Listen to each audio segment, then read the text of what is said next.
He's waiting for his mom's news about the result of the cornea, that been matched with his eyes, sana lang kamatch niya talaga ito. That would be a good news para sa kanya. Makakakita na siya and he can go on with his life again. Gustong-gusto na niya makakita at masilayan ang mukha ng dalaga, yung hinihiling niya, kahapon lang habang hawak niya ang kamay nito, masayang-masaya ang pakiramdam niya. Ibang-iba sa nararamdaman niya kay Sandra noon. Yes, he became crazy over that woman, pero saglit lang din nawala ang pagmamahal niya dito. Napalitan na ito ng galit. Kaya kahit anong pagmamakaawa nito, he doesn't have feelings anymore, ayaw na niya. Masaya siya sa nararamdaman niya ngayon kay Lucia, bungangera man ito but gusto na niya ang kaingayan nito ngayon. And he's always waiting for her na bigla na lang itong papasok sa kwarto niya, pati corning jokes nito napapatawa siya. Hindi man niya aminin sa sarili, may nabubuo ng puwang sa puso niya ang dalaga, at kung magkaparehas ang maramdaman nila, ayaw na niyang pakawalan pa ito. Sa kanya lang ito, ayaw niya ng may kahati, kahit pa ang kapatid, bulag man siya ngayon pero gusto niyang bakuran ng dalaga. Not a long time makakita na rin siya, his hoping na positive ang balita ng mommy niya ngayon. He's been possessive even though wala pa siyang kasiguraduhan sa dalaga, sapat na yung crush siya nito, at sisiguraduhin niyang magugustuhan din siya nito, isang mahinang tikim ang nagpagulat sa kanya. You've been in a deepest mind, son, kanina pa ako sa tabi mo, pero hindi mo ako naramdaman, ani ng ina niya. I'm sorry mom, I've been thinking a lot of things lately, malumanay niyang sagot dito, yeah, thinking about her Lucia. What's the news mom? He's so much excited to know. Well son, it's positive the cornea is being matched with yours, we're so much happy now to that. At last you can see again. And you will fly to US for your operation, your uncle Andre will be the one to undergo your operation. And it will be soon, Randall. So you better relax and clear your mind, masayang balita nito sa kanya. Yes mom, he's happy so much right now, walang pagsidla ng kaligayahan niya ngayon. Napayakap na siya sa ina niya, thank you so much mom, parang iiyak pa siya sa balikat ng mommy niya. No worries son, we do this because we care and we all love you, we're so happy for you too. And you know that we will do everything for you, right? Anito na parang iiyak na din ang boses nito. Well, his mom is a drama queen, kunting bagay lang iiyak na talaga ito, naririnig na niya sa boses nito, ang paggaralgal ng tono nito. I know mom, thank you and daddy as well. Muling pasalamat niya dito. Okay son, I'll prepare everything for you, we still have weeks so you better be relaxed, and everything will be turns out to be good, you can see again, I better go and check your father, palm nito. Yes mom, thank you again. Sabay yakap niya dito, he's in cloud 9 right now sa balitang nagmatch ang mga cornea nila, at last makakita na siya. Hindi na siya alangan sa dalaga. Hello senyorito, mayong bantag kanimo. Hindi man lang niya naramdaman ang pagbukas ng pintuan niya, andito na pala ito, iniwan siguro ng ina niyang bukas, kaya madali itong nakapasok na hindi niya alam. And what's that you were saying? Ay, Bisaya di ay dong dili ka makasabit. Anito pa. Na may kasamang hagikak. How he loved to hear her giggle, he's really amused of it. Tell me now, what is it? Gusto man niyang mairita pero he controls it, hindi na niya gustong sigawan o magalit dito. They already have a deal verbally, but he have to follow it. Giinggan pod na ko na mayong bantag. Di ay dili mo makasabit. Senyorito, sabi ko magandang umaga. Pero di mo naintindihan, ay susdong Ginoo pod. Hindi mo alam na ko naman yan niyo po senyorito, pag nakita ko ulit yung manliligaw ni Ngongo na Bisaya, papaturuan kita. She really loves to speak so long, kung noon iritado siya, ngayon gustong gusto niya. Is this Ngongo is a boy or a girl? Curious niyang tanong dito. O naman senyorito, girl yun. Ang name niya si Christy Tuta, kaya lang Ngongo kasi siya. Tapos senyorito, sabi pa kay Ngongo, o, panggamula ko kusang kito na ko ang bulan kag adlaw, kay ihatag ko nimo para imong patihan akong paghigugma. Kinikilig ako senyorito kay Ngongo. Ang haba ng hair niya, sabihin ba naman nung manliligaw sungkitin daw ang araw at buwan. Para paniwalaan ni Ngongo, Uwian na may nanalo na talaga si Ngongo na yun. Inggit ako, hagik-hak nito. How jolly she is, tuwang-tuwa talaga siya habang nagkukwento. Ah, I thought this Ngongo is a boy. No, she's a girl and she's Ngongo. Ano ba sa English ang Ngongo, senyorito? Tanong nito sa kanya. It's noseless, they speak nasally. Ayun pala, noseless. Now I know. I learned from you. Thank you, senyorito. You're welcome, Lucia, you speak English very well now. Masayang saad niya dito. Yes, of course I learned from my foreigner suitors. Sagot pa nitong nagmamalaki. What? Napalakas niyang tanong dito. Anong what ka dyan? Saan ka natuto sa mga manliligaw mo? Tinanggap mo yung mga peke mong manliligaw. Nanggagalaiti siya, di niya matanggap na may mga manliligaw ito, at yung mga peke pa na yun. Don't let them, I'll teach you if you want, just ask me, okay?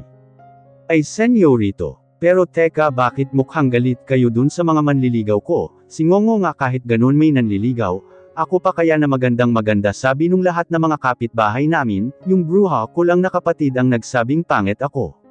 Palibas sa di ko siya kamukha. Nagmamaktol nitong saad. Just do what I say, ignore those suitors of yours, starting today at dapat ako lang ang crush mo, and ako lang ang gwapo sa paningin mo. Nakangisi niyang saad dito.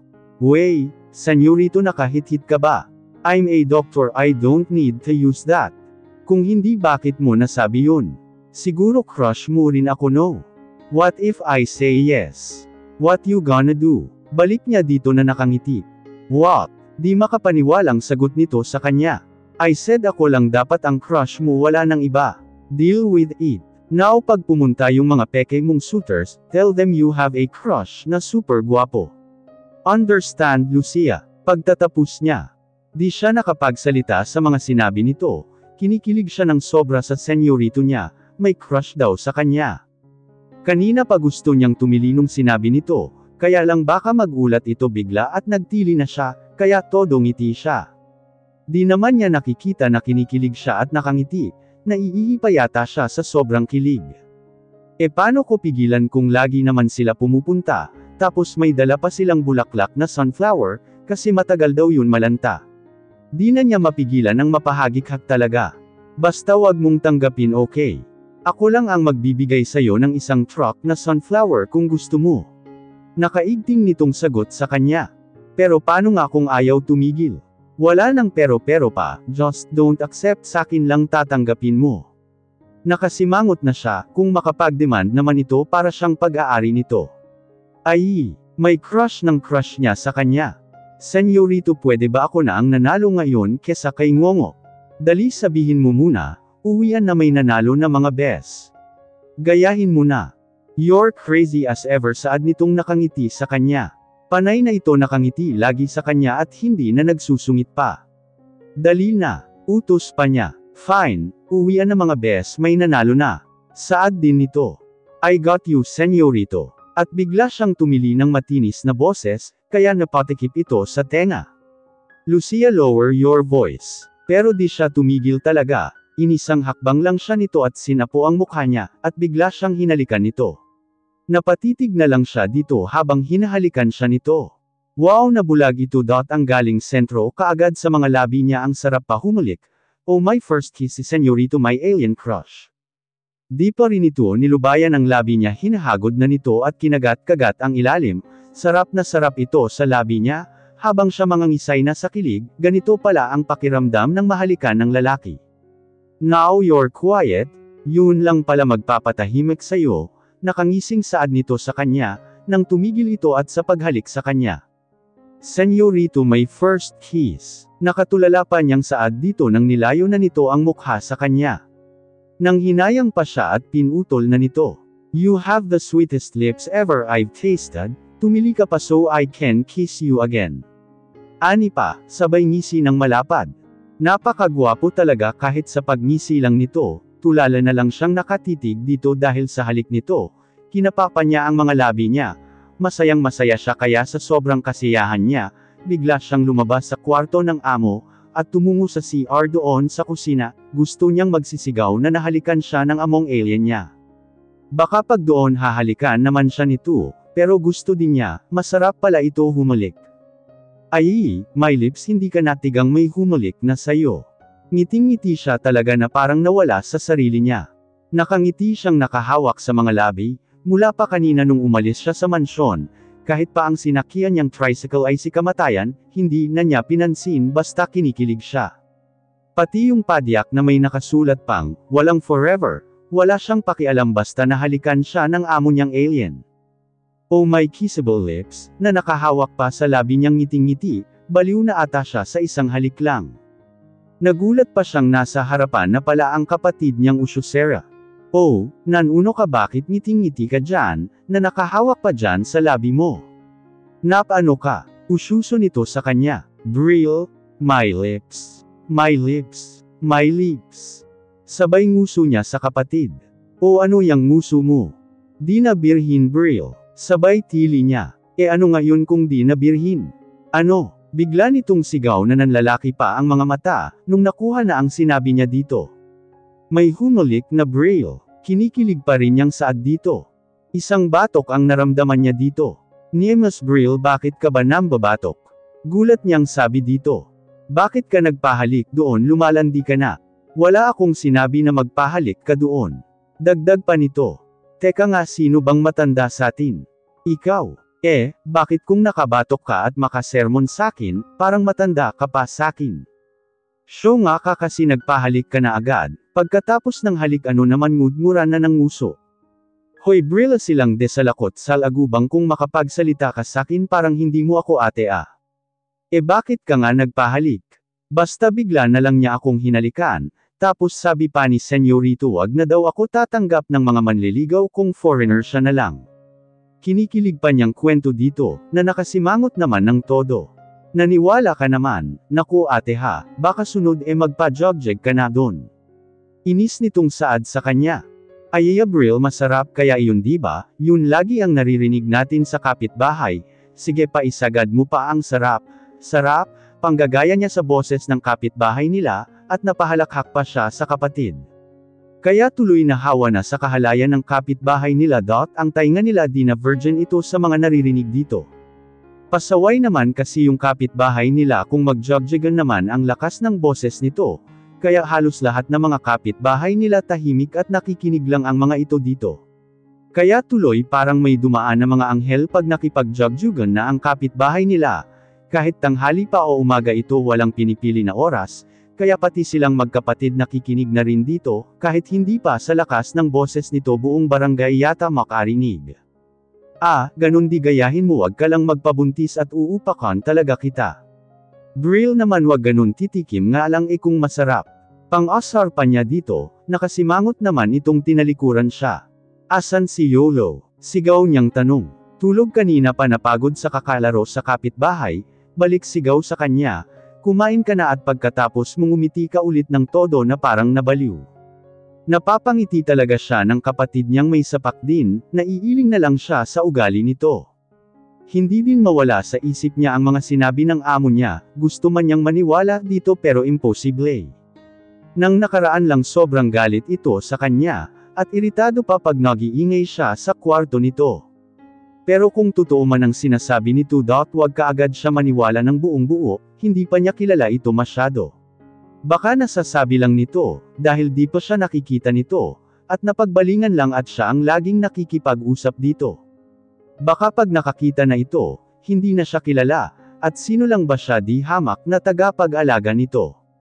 Bahala na, he can't stop smiling, he kissed her and she has a very sweet lips. Hindi siya pinatulog nito kagabi sa kakaisip dito. Now that he marked her, kanya na ito at wala nang aagaw pa, sisiguraduhin niya sa kanya lang ang bagsak nito. At dapat nang maoperahan na siya, para matuloy na niya ang balak dito na ligawan, kahit wala siyang alam sa panliligaw, pero gagawin niya ang lahat. Para na rin siyang si Xander na nabaliw kay Trish, it's just a night happened to them, pero nabaliw na ito dito, is it really possible? Baka nga nagaya na siya dito, nagiging possessive na siya, even though hindi pa niya nakikita ang mukha nito. But he felt that she's a very good woman kung hindi mag-aalaga ng sanggol sa murang edad, at lalong walang kaalam-alam sa pag-alaga ng baby. But she has a good heart, kinupkop nito ang bata at inaalagaan na parang sariling anak. And he knows na magiging mabuting ina din ito sa magiging anak niya. Naiisip na niya ang mag-anak, di pa nga siya sinasagot nito, or rather say di pa siya nanligaw dito, at wala pa siyang alam kung makakapasa ba siya dito. That in the first place, he did bad to her, lagi niya itong sinisigawan, but he changed now after that verbal deal they had, sana lang hindi ito magtanim ng galit sa kanya.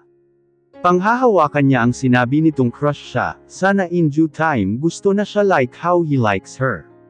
Nagiging cheesy na siyang bulag, di man siya nakakita pero nakahalik naman siya dito, at sisiguraduhin niya bago siya lumipad patungong Amerika magiging kanya ito. Para wala ng kawala at babakuran na niya sa kapatid at kaibigan niyang babaero din. Bukas aayain na naman niya ito ulit sa garden, gustong-gusto niya doon at nakaka-relax ng isip, lalo na't kasama niya ang dalaga, naiilang man ito sa kanya minsan pag nagkadikit ang mga balat nila. He noticed that uneasy feeling pag magkalapit na sila, pero dahil sa hindi niya nakikita ang reaksyon nito. He will make sure na sa pagbalik niya everything will be alright, and he wish that his operation will gonna be successful. And he don't know kung kailan ang balik niya, kaya siguraduhin niya na kanya na ito. Napapangisi naman siya when he thinks about it. By hook or by crook you'll be mine Lucia, dana na sa paspasan baka maunahan pa ng iba. But what if she is not beautiful? His mind asked. I don't care, all I know is my heart beats for her even if she's ugly. But all I know she has a pure and good heart. It is enough, really enough for me. Sagot din niya sa isip niyang nababaliw na din, Randall you're possessive now.